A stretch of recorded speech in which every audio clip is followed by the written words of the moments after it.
The boardroom smelled of polished mahogany and bitter espresso, the kind of luxury that cushions a brutal verdict. The chairman didn't look at me when he spoke. His eyes drifted toward the window, as if my presence was already irrelevant. After careful deliberation, the board has voted unanimously to terminate your position. Security will accompany you out.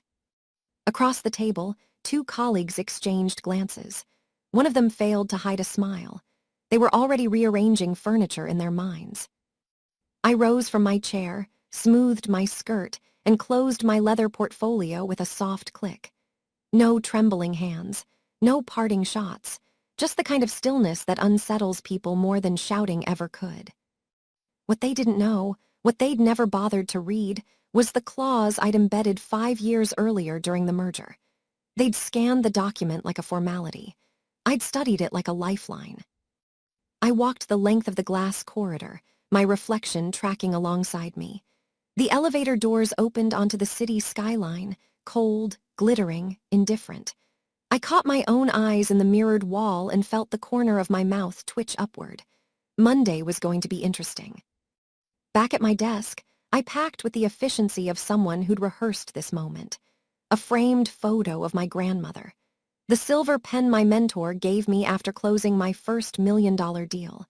A small stone turtle my nephew insisted would bring me patience. I left the company laptop exactly where it sat, a hollow shell they could keep. A junior associate hovered nearby, watching me the way people watch a controlled demolition, fascinated, slightly terrified. "Take care of yourself," he murmured. I didn't need luck, I needed paper. Specifically, Section 14C of the Stewardship Rider. During the acquisition negotiations, when the new executives wanted my client portfolio but not my oversight, I'd made a quiet demand. "You want my book of business? Then you protect the people in it." We'd written it into every master agreement and mirrored it in my employment contract. Contracts aren't cages, they're compasses. The language was simple but surgical. Changes to assigned accounts steward require written consent from the steward of record for the duration of each active term. No transfers, no renewals, no strategic shifts without my signature. Not a ceremonial nicety, a choke point. They got the revenue, I kept the keys. Most executives skim contracts like restaurant menus, glancing for what they want, ignoring the fine print. I read them like architectural blueprints. That afternoon 5 years ago, the legal team rolled their eyes. Finance called it administrative friction. And the chairman, yes, the same man who just fired me, signed with a dismissive chuckle. "If it makes you happy, Alice." He never asked why I needed it. Outside, the air tasted like ozone and coming rain. I balanced the cardboard box against my hip and dialed Priya, my attorney, a woman who speaks legal strategy the way jazz musicians play chord changes. "It happened," I said.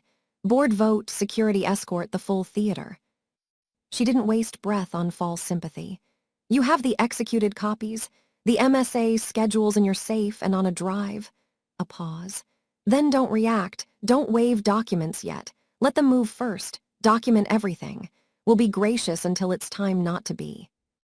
Gracious until it's time not to be. That felt like a motto worth keeping. At home, I set the box on the kitchen table and brewed tea, the ritual my mother taught me for marking endings. Heat, patience, silence. I thought about Mark, my ex-husband, who told me over cold takeout and a dying marriage that I didn't belong in executive suites. He'd left with the dining set and the television. I'd kept the contracts. People take what they truly value. I opened the folder labeled Stewardship Archive and traced my finger down the signatures. Not just mine, clients, hospital systems that needed regulatory protection, manufacturers running on razor margins, a children's foundation that couldn't afford a single compliance failure. I'm not sentimental about corporations, but I'm religious about promises. That was the real message beneath all the legal language. I don't abandon people so a spreadsheet looks prettier. My phone buzzed, messages piled up. "Tough break. You okay?" Heard about the vote. Then one from Karen, always the opportunist, offering referrals to a firm she knew was hearing. I smiled at the ceiling. The advantage of being underestimated is that it buys you time. They throw a goodbye party while you set the table for your return. That evening, I made lists, the kind that settle my pulse. Inventory all active MSAs with the stewardship rider attached. Confirm renewal windows and notice periods. Draft neutral, professional letters to every client. Stewardship continuity, service stability. No changes without my written consent. Schedule brief calls with the 3 largest accounts. Ask for 5 minutes. Take 15. Leave with verbal confirmations. Prepare a memo for the board. Honor the steward or face material breach. No threats, no drama, just paper and patience. I remembered the day I'd negotiated that rider. Mark had been sitting across from me, spinning his wedding ring like a coin. Why make things harder than they need to be?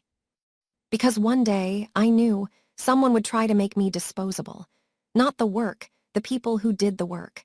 The ones who existed to be congratulated for decisions others would have to clean up. Thunder rolled somewhere in the distance. I pictured the boardroom, the way the chairman's mouth had pinched when he said, "Unanimous," as if consensus were a virtue instead of convenience. I imagined my former colleagues at the celebratory drinks, telling the story of how Alice took it so gracefully, how she'd finally run out of allies. They forgot that allies aren't always in the room. Sometimes they're in the footer of a contract and the inbox of a client who remembers who showed up on weekends. A text from my mother appeared, 3 words that land like a hand on your shoulder. "Proud of you, kid." She didn't ask for details. She trusted my compass. I looked out at the rain-slicked streets. Power, I've learned, isn't volume. It's continuity. Show up, do the work, leave a trail of sign truths. The board had chosen spectacle. I would choose sequence. Before bed, I printed the correspondence on heavy bond paper. No emotion, just clarity. As steward of record under Section 14C, I will continue to authorize all account changes. There will be no disruption to your service. If anyone requests access or proposes modifications, please direct them to me for written consent. I sealed the envelopes and lined them up by the door like small, patient soldiers. I slept deeply. Anticipation can be loud, but reassurance is heavier. Monday morning arrived with a mist that made the sidewalks gleam. I carried the envelopes in my tote, not heavy, but deliberate. Each one was a reminder that client trust was still tethered to me, not to the board that thought a vote had erased me. At the post office, I slid the envelopes across the counter one by one. The clerk stamped each with a rhythmic thump, and with every seal, I felt the ground steady beneath me. By the time the last envelope disappeared into the bin, I knew their timeline had already been hijacked. They could plan whatever power plays they wanted. Nothing would move without my signature. Back home, I brewed coffee and opened my laptop. A flood of messages waited. Old colleagues pretending to care. People who'd ignored me for years suddenly curious, but buried among them were the ones that mattered. Client replies. "Thank you for the update. We prefer continuity, especially with you. Please confirm you'll remain our steward. The board contacted us about streamlining. We declined until we heard from you." Each message was oxygen. I responded with measured calm. Yes, I remained steward of record. No changes authorized without my consent. No anger, no boasting, just quiet reinforcement. By mid-morning, Priya called. "The first wave will hit today. They'll contact clients, maybe try to access renewal portals. We've drafted a cease and desist template. Don't use it unless they overstep. Then we drop it like a hammer." Her voice was steady, but I could hear the sharpness beneath it, the edge honed by years of watching arrogance collapse under paperwork. "Clients are already writing back," I said. "Good, every reply is a nail in their coffin. Save copies." I created a folder labeled Continuity and watched it grow. Each confirmation was a brick in a wall they couldn't climb. By noon, Jenna, one of the few colleagues I still trusted, called from her personal phone. Her voice was hushed, like she'd stepped into a stairwell. "Alice, it's chaos here. They're acting like you vanished. Bryce tried to reassign your accounts to Karen, but the system flagged it. The writer bounced him." I smiled into the silence. "The writer," I said. Exactly, he lost it, called it useless, threatened to escalate. The chairman told him to keep it quiet, but word is spreading. Let it spread, I thought. That evening, I met Priya at her downtown office. She handed me a folder. Status memo outlines the rider, client confirmations, and breach implications. If they touch a single account without you, we file immediately. I flipped through the pages. The language was clinical but satisfying. They'll fight it, I said. Of course, they'll call you unreasonable, vindictive, say you're holding the company hostage, but contracts don't care about feelings. You gave them revenue. They gave you control. They signed it. We sat in silence, the city humming beyond the glass. I thought of David, the old COO who'd once told me, "In business, patience is louder than shouting." He'd retired years ago, but his words still lived in me. Walking home, I passed the tower where I'd worked for nearly a decade. Lobby lights glowed warm against the rain. Silhouettes moved inside.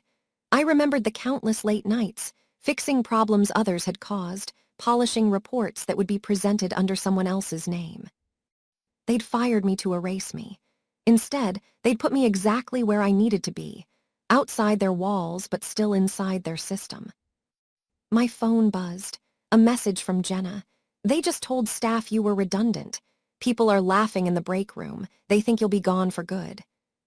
I typed back, "Let them laugh. Monday is just beginning." I poured a glass of wine and watched raindrops streak down the window. Somewhere in a polished boardroom, they were congratulating themselves on streamlining operations. They didn't know that the ink of their own signatures had already sealed their fate. The truth was simple. They'd fired me, but they couldn't touch what mattered most. My clients, my reputation. The trust built one late night and one solved crisis at a time. Trust isn't transferred. It's earned in the dark. That wasn't theirs to take. It was mine to protect. By Tuesday morning, whispers had turned into ripples. Jenna texted before I'd finished my coffee. "Bryce lost it in the meeting. Tried to show the chairman new account plans, but finance refused approval without your signature. He called you a ghost haunting the company." A ghost? Ghosts vanish. I was everywhere, just invisible until I chose otherwise. I spent the morning reviewing renewal schedules. 3 major contracts worth more than half the quarterly forecast were entering their 90-day window. Each carried the rider. Without my approval, they couldn't renew, upsell, or even negotiate scope. Any attempt would trigger material breach. I drafted polite notes to each client. "Thank you," confirming continuity, no legal threats, just reassurance. By noon, my phone rang. Anderson Medical, my largest client. "Is it true?" the CFO asked without introduction. "We heard you were terminated. The board sent someone to our office yesterday. We told them to leave." I kept my voice steady. "Yes, the board voted to end my employment. But as you know, I remain your steward of record under the rider. No changes without my authorization." A pause, then a sigh of relief. "Good, we don't want chaos. We trust you, Alice. Keep us posted." Trust, that was the currency the board had never understood. They thought contracts were cages. For me, they were bridges. By late afternoon, Jenna called again. "They're furious. The chairman demanded it unlock the renewal portals. Compliance refused, said the system is tied to legal contracts and can't be overridden. Bryce shouted about finding loopholes, but general counsel warned against it. They're boxed in." "They boxed themselves in," I corrected. That night I met Priya at a small cafe. She looked sharp as ever, legal pad balanced on her knees. "We need to decide when to go public. Right now, it's internal. But once investors hear clients won't move without you, pressure multiplies." I stirred my tea slowly. "Not yet. David always said, let them show their hand first. They're still underestimating me. That's my advantage." Priya nodded. "Then be patient, but document everything. Screenshots, emails, call logs. If they claim you're interfering, we'll need proof." It's stewardship, not sabotage. Walking home, I thought about Mark again. He'd mocked me for obsessing over details. "You write contracts like you're preparing for a war that will never come." He couldn't see that wars don't announce themselves. They arrive quietly in a vote, a smirk across a table, and a security escort. At midnight, Jenna sent a photo. Bryce standing outside the boardroom, face red, hands cutting the air.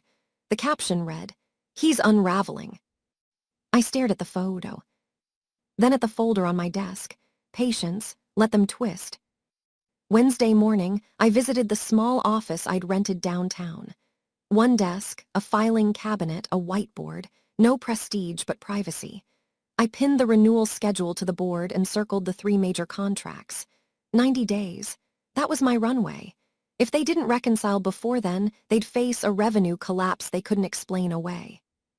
At 10 a.m., my phone rang again. Wexler Manufacturing. The operations director sounded irritated. "Why are we hearing different stories? The board told us you're gone, but yesterday your email said you remain our steward." "Both are true," I said calmly. "They ended my employment, but under the rider, I'm still your steward until your contract ends. Nothing changes without my written consent." Silence, then a low laugh. "So they fired you but kept you. That's rich. We'll stick with you, Alice." When I hung up, I let myself laugh too. Fired but kept. The irony was almost artful. That evening, Priya called again. "They'll try to paint you as vindictive. Expect press leaks. Disgruntled ex-employee clinging to contracts. Don't react. Let the clients speak for you. Their loyalty is your shield." I can handle being underestimated. It's familiar ground. After we hung up, I stood by the window, watching city lights flicker. Somewhere across town, the board was drafting memos, rehearsing strategies, convincing themselves they still held control. But control isn't in titles or board votes. It's in trust, in paper, in signatures that don't vanish because someone wants them to. By Thursday morning, the board's confidence was fraying. I didn't need inside sources. The evidence arrived in my inbox. A client forwarded an email from Bryce himself. Subject line, "Seamless transition." The body promised new leadership, renewed focus, dedicated account support. Corporate fluff that looks convincing until you read the fine print. At the bottom, "Please confirm authorization to transition your account steward." The client's note to me was short. "We declined. Only you have our trust." I saved the message. They were moving from arrogance to desperation, and desperation always leaves fingerprints. By mid-morning, Jenna called again, her voice sharp. "Alice, it's bad here. They're fighting in every meeting. The chairman keeps insisting the writer can't possibly bind the company. Legal is panicking because the contracts are ironclad. Bryce shouted that you'd forged the signatures. It proved they came from DocuSign with board approval." He stormed out. "They're showing their hand." More than that, people are scared. Staff are whispering about clients pulling out. No one knows who to listen to. Fear spreads faster than confidence. Once staff start doubting leadership, investors aren't far behind. That afternoon, Priya slid a printed article across her desk. The headline made me exhale. "Former Vice President allegedly blocks company operations with contract loophole." The piece quoted an unnamed senior executive calling me unstable and vengeful. "They're leaking to the press," Priya said flatly. "They want to frame you before you go public." I read the piece twice. Each word stung, but not enough to wound. It won't matter. Clients know the truth. Investors don't care about gossip, they care about revenue. Priya leaned back. "Still, perception matters. If this escalates, we'll need to show restraint. No retaliatory statements. Let the documents speak." I nodded, though anger simmered beneath my calm. They wanted me emotional, reactive, sloppy. They still didn't understand. I wasn't there to burn them down. I was there to hold them accountable. On my walk home, I passed the tower again. Through the glass, I saw staff clustered in corners, eyes darting, whispers spreading like wildfire. I remembered standing in those same corners years ago, invisible, my work absorbed into someone else's credit. Now they'd tried to erase me with a vote, but all they'd done was turn my absence into the loudest voice in the building. That night, I organized the growing evidence. Client confirmations, forwarded emails, screenshots of contradictory board statements. Each one was a brick, and together they formed a wall no accusation could break. At 9 p.m., my phone buzzed. A voicemail from Bryce. His voice was low, falsely calm, but every word trembled with fury. "Alice, be reasonable. This will ruin you. Come back tomorrow. We'll negotiate a soft landing. Don't push this further." I forwarded the recording to Priya. Her reply came minutes later. "Preserve it. It proves pressure tactics. Don't respond." I poured a glass of wine and leaned back, staring at the ceiling. They'd spent years dismissing me as background noise. Now their entire empire was shaking because of a clause they'd signed to keep me happy. Friday morning, the first real sign of collapse arrived. A message from Anderson Medical's CFO. The board contacted us again. We reminded them our contract is bound by the writer. Unless you confirm, no action will be taken. We've also informed our legal counsel. The moment I read legal counsel, I knew the game had changed. Clients weren't just loyal, they were mobilizing. The board wasn't up against me anymore. They were up against the people who paid the bills. That afternoon, Priya called with final clarity. "They're running out of moves. Next week, we take it to investors quietly, professionally, with paperwork in hand. You don't need to shout. You just need to show up." I closed my eyes, hearing David's voice. Patience is louder than shouting. The board had shouted themselves hoarse. I was still silent, still steady. The cracks had widened. Monday morning, the air felt different. The mist had cleared, leaving streets sharp and bright. I buttoned my navy jacket, slipped the document folder into my briefcase, and walked to the tower I hadn't entered since they'd escorted me out. Security hesitated when I gave my name. I slid an envelope across the counter, instructions on Priya's letterhead citing my authority as steward of record for every major client account, signed and witnessed. The guard scanned the pages, then handed me a visitor's badge without a word. I didn't need fanfare. Silence suited me. The boardroom looked exactly as I remembered it. Polished table, leather chairs, the skyline stretching behind glass. They were all there, the chairman, Bryce, the others, clustered in suits that looked more like armor. When I walked in, their heads snapped up. "What is she doing here?" Bryce barked, already red. I set my briefcase down, calm and deliberate. "I'm here as steward of record for every active client account. Any discussion of operations, revenue, or renewals includes me." The chairman cleared his throat, voice strained. "Alice, as you know, your employment was terminated. This meeting is for leadership." I opened the folder and slid a stack of documents across the table.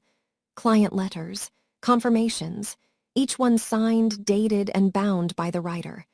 "Leadership," I said quietly, "follows contracts, not titles. These are clear. Nothing moves without me."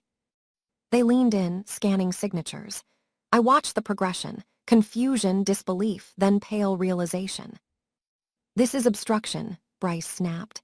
"You're holding the company hostage." "No, I'm protecting the clients who pay for your bonuses. You fired me. That was your choice. But firing me didn't erase the obligations you signed." The chairman tried to rally. "Even if these riders are enforceable, investors won't tolerate this chaos. You're destabilizing the company." I let the words hang, then placed my phone face up on the table. A name flashed across the screen, Anderson Medical. I answered, voice steady. "Yes, I'm in the boardroom now. I'll ensure continuity. We'll move forward once agreements are honored." When I ended the call, the silence was heavy, broken only by the hum of the HVAC. "Investors already know," I said softly. "They don't want excuses. They want stability, and stability requires respecting the contracts that keep revenue flowing." For the next hour, they scrambled, arguing technicalities, muttering about litigation, trying to paint me as unreasonable. I answered each calmly, citing the clause, the signatures, the confirmations. Every protest only underscored how little ground they had left. Finally, I stood, gathering my papers. "Gentlemen, I'll give you until Friday. Either acknowledge my authority as steward of record, or I'll move discussions directly to investors. You know what that would mean for your seats at this table." I left without waiting for a response. The hallway was lined with staff pretending not to listen, their eyes flicking toward me with something between curiosity and relief. I offered a small, calm smile as I passed. Power doesn't need volume. It needs presence. By Tuesday afternoon, the first cracks became collapses. The company secretary circulated a memo acknowledging my stewardship. By Wednesday, 3 directors had resigned for personal reasons. By Thursday, investors issued a statement. We support continuity of stewardship and look forward to renewed focus under Alice's leadership. Bryce tried one last time. He cornered me outside the elevator, voice low and bitter.